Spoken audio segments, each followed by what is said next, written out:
Okay, so 10 tips on how you can save money. So the first one is cutting out your Timmys drive-through.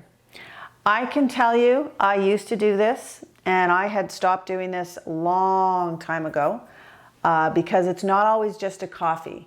If you have a little bit of hunger, you end up buying a bagel or whatever your liking is. Firstly, you're feeding your body crummy food, but secondly, you're blowing your budget. So I also have a son who absolutely loves Timmys. And when I was helping him with his budget, I could not believe how many times in a day he would drive through Timmys. So he has now gone to a coffee maker and a mug, and he said, I can't believe how much money I'm saving. So let me tell you how much money you can save by just cutting out, and I'm talking just once in the morning, not 4 or 5 times a day like my son was doing. It, on average, will cost you about $500 a year. So when you cut that out and you stick to a machine with a mug, you'll actually save $400 a year. So that's a pretty good savings. And I think for those who have a weak moment and will buy more than a coffee, I think your savings will be even more. So it's something to really think about. There's so many great coffees out there now, and there's so many good machines out there now. So go out and buy yourself a good machine and a nice travel mug. The second thing is, did you know that you can negotiate your credit card rate? Yes, you can. You can negotiate your annual fee as well. So if you have a really good relationship with your bank, I would say go in there and say, look, this rate is not acceptable.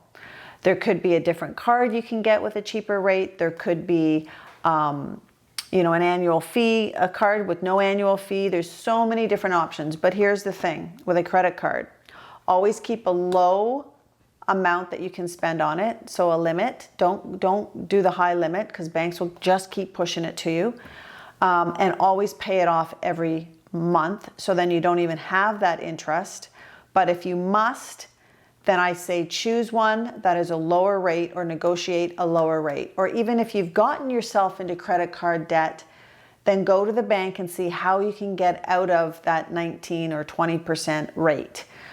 Believe it or not, the minute you can renegotiate or the minute you can maybe turn it into a term loan and get it down to maybe 3, 4, 5%, a lot better than 20%, you've just made that extra back in your pocket. So definitely look into that. The other thing is going to require you to spend a little money at first, but then you'll end up saving, and that is actually winterizing a tune-up or a winter tune-up for your vehicle.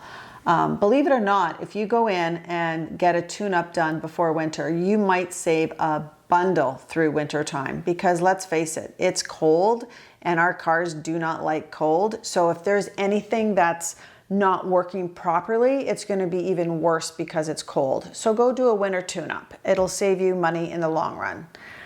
Another one is if you were to save a lot of your toonies and loonies on average, you could almost save $1,000 a year. So think about that loose change and throw it into a bucket or throw it into a jar and just keep building it up. And that could almost fund half your vacation or all your vacation. If $1,000 is a good vacation, then there's your vacation money. Another one is shoveling snow instead of a snowblower. And now for some of us, we might go, yeah, we're not going to do that. We like the snowblower. But you will save gas money if you do a shoveling. It's great exercise. Make sure you use proper form, of course, but it's good exercise and you get to enjoy the weather. Of course, I don't shovel, so it's probably easy for me to say this. But a snowblower will cost a lot of gas. So if you're struggling, then I would suggest you cut out snowblowing. And find a carpool. You know, there's a lot of money to be saved there carpooling to work. I know there's probably a lot of coworkers that may live close to you. Again, you're going to have to make sure you're meeting up with them. But yeah, carpooling is a great idea. And you could almost save carpooling $1,800 a year. So now $1,000 for the toonies and loonies, $400 at Timmys, and $1,800 for carpooling. That's a lot of money. That's definitely a vacation that you could have money for. So think about carpooling. Free entertainment. look into ways you can be entertained for free.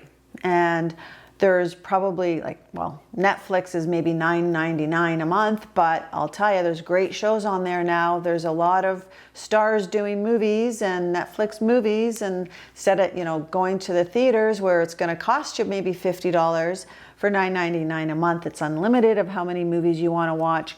Popcorn isn't that expensive, and you could treat it like a fun evening.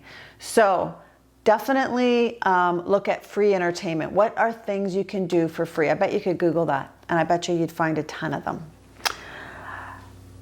Setting up automatic payments or repayment of loans, and whether it's your credit card, setting up prepayments for all your bills, your telephone bills. If you're late, I don't know if you know this, but if you're late on any utility bills, it really marks your credit rating to the bad.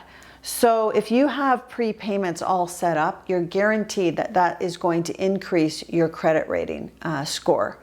And you're never going to be late, that's for sure, if you set up these prepayments. And again, if you're operating from within your budget, you should already know what your bills are basically going to be.